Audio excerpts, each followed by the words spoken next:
I'm Chef Gabe, and this is Under the Hood.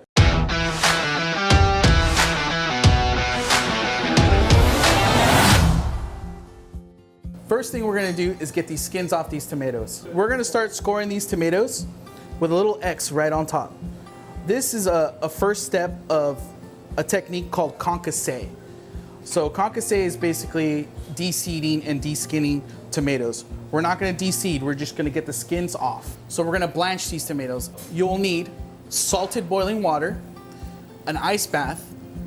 You can use a spoon, but we're gonna use a strainer. So tomatoes go into your salted boiling water. It should take about 40 to 60 seconds. Now let's take our tomatoes out. Here we go. And the ice water is just gonna shock the cooking process. And make sure it sits in there for a little bit, and don't jump the gun and take the tomatoes out too early. Strain them, put them in a nice bowl.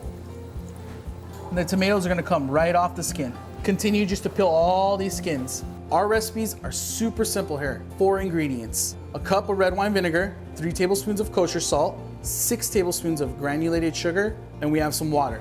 That's all it is. And we're gonna bring this to a boil.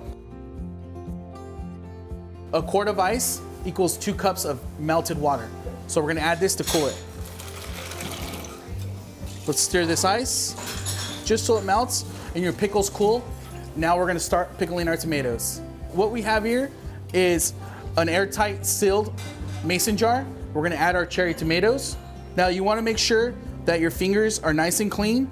You don't wanna have any bacteria on your fingers, or you can use gloves. I'm just gonna scoop these in. And now I'm gonna add a little fragrance. So we're just gonna add a little rosemary sprig in this jar. You can add a little garlic if you like, a little toasted fennel seed. So we're gonna add our liquid. And just enough to cover. We're gonna put them in the fridge for about 24 hours, just so we can infuse some of that pickling liquid in the tomato. We're just gonna add a little seasoning to it. And at Tierra Sur, we season all our tomatoes, even in every single sandwich. And they look like these beautiful little tomato pearls. A little bit of coarse sea salt. We use fleur de sel. Add a little extra virgin olive oil. And we're gonna add a little acid, a little fragrance, a little bite, a little lemon zest. And there you go. Pickled cherry tomatoes, Tierra Sur style.